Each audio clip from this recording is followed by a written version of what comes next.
We're gonna take this little Batman and put him on a plane and fly around with him.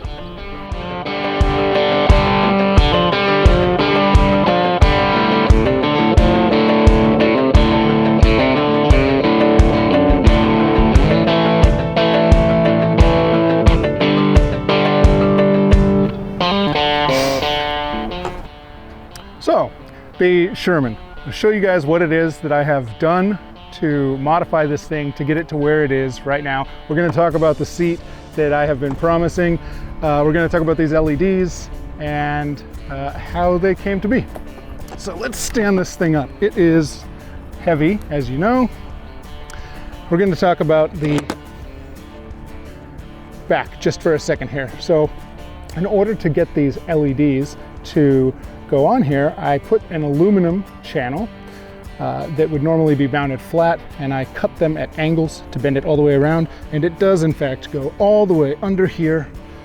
And then I put the silicone conformal coating all the way over the LEDs just to give them extra water resistance. Then I put this smoky black cover over it and cut it the opposite direction so that it would also follow the bend. I used some black Permatex room temperature vulcanizing silicone to seal the top and the bottoms down here where the cuts were. And back here on the fender, it had to be cut, if you can see here, in order to fit around the LEDs. And this box that's on the back here that has a little ET wearing a xenomorph costume is the LED controller. That is wired off of the headlights, 12 volts.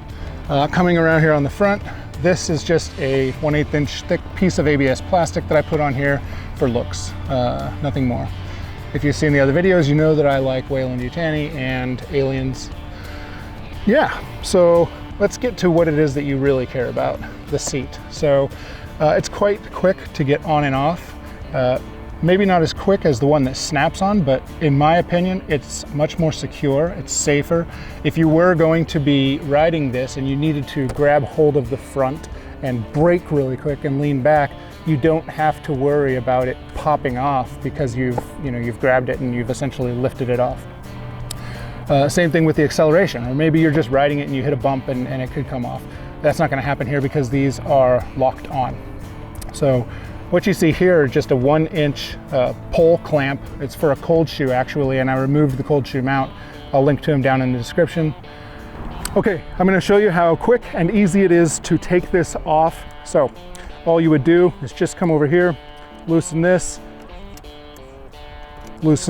go around the back, same thing, loosen, and just lift it off. That is it.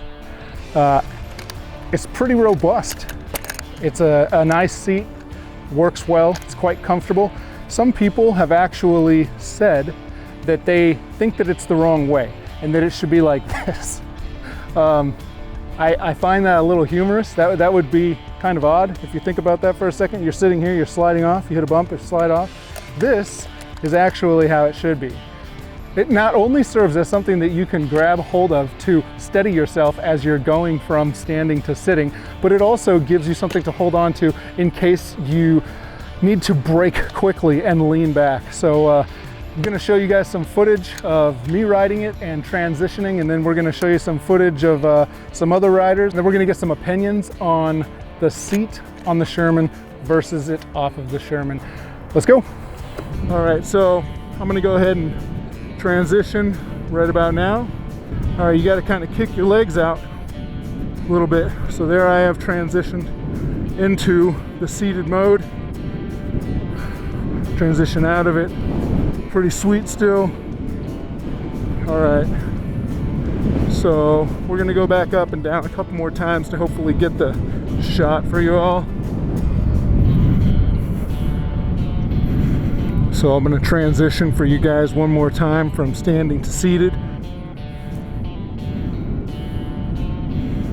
You can see here, it's a little different than going, as you can see Tim there in the front. He's got his monster with the seat. It's a much more natural feeling. This one works still, don't get me wrong. It just feels different. It takes a little getting used to. But I think that you can appreciate it. And yeah, so I'm gonna transition from seated to standing now. Here we go. It's pretty straightforward. It's nice, you can grab the seat a little bit with your legs. All right, go back into seated for you. Woo, hello. Here we go, here we go. Okay, I am not gonna lie, guys. It's a little different going from standing to seated and vice versa on the Veteran than it is with Tim on the Monster back here.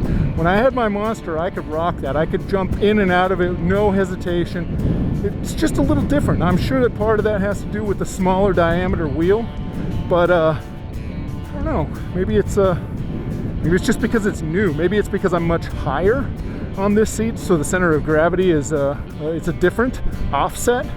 But once you get the hang of it, it's doable. So let's see here, transition. All right. So here we go. We're gonna try and do a little bit of off-road for you guys. As you can see here, I'm just kind of got a little bouncy right there. Doing a little back and forth action, trying to get you as much as I can. Good footage of the modified Sherman with the seat.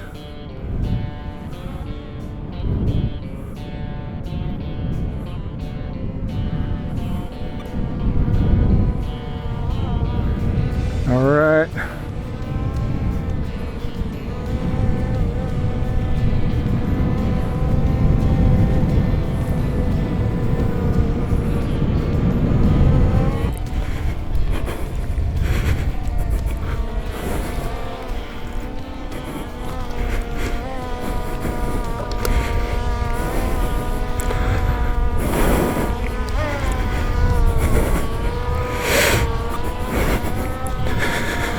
Okay, well, we're taking this thing off-roading right now. This ground is super squishy because of how much rain's happened over the past couple days.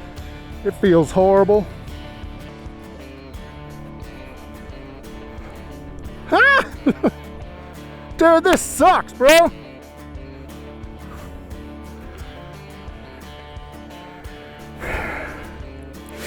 All right, we're gonna try and take it up this hill. Here we go.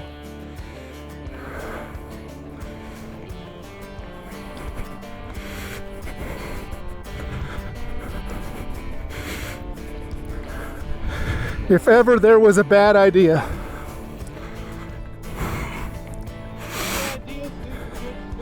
I don't know about all that.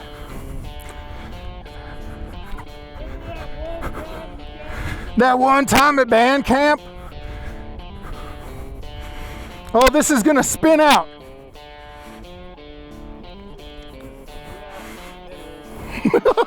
I'm done.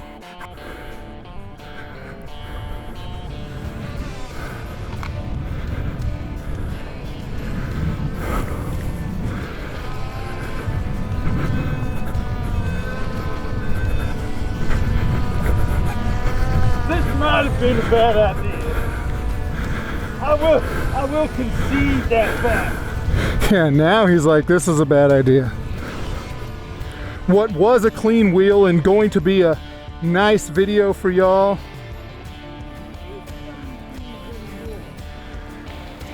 All right, so what we're gonna get here is a little treat. Tim is going to give the Sherman a test with this seat. As you can see, he transitioned right there, no problem. But Tim, why don't you tell us what you think about this? He's used to riding the Monster with its seat, and he's quite skilled. I'm sure you've seen his videos. If you haven't, I'm gonna link to him right here. So how is the transition?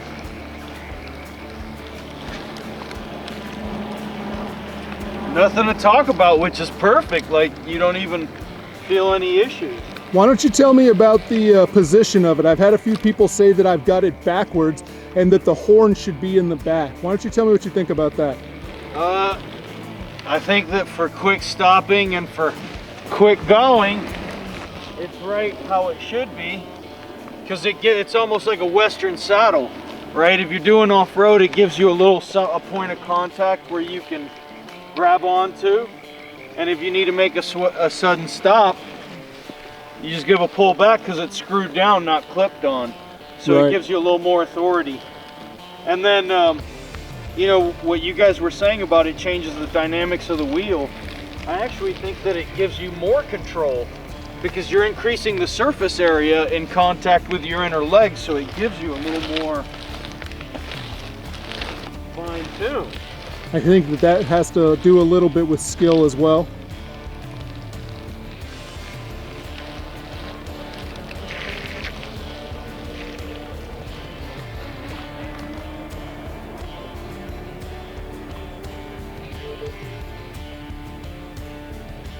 His monster's crying.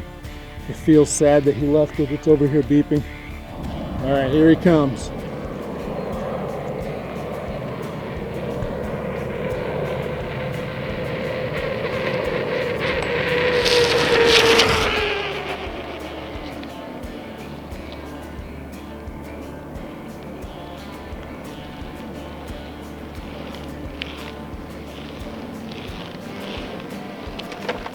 I don't know, I think it feels pretty damn good. You look good riding it, that's for sure. Yeah. It does actually feel pretty good. he's like, peace, I'll see you. Filming bullshit aside, I'm like, give me a minute here.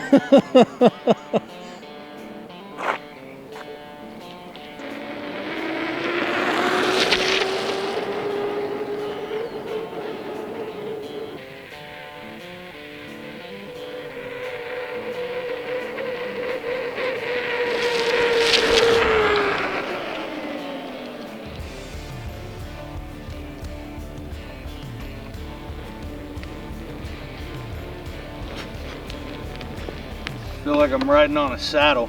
There we go. Yeah. Wyatt Earp. That's you know, I happen to like Doc Holliday. Look here, Wyatt. I'll follow you into a fight any day.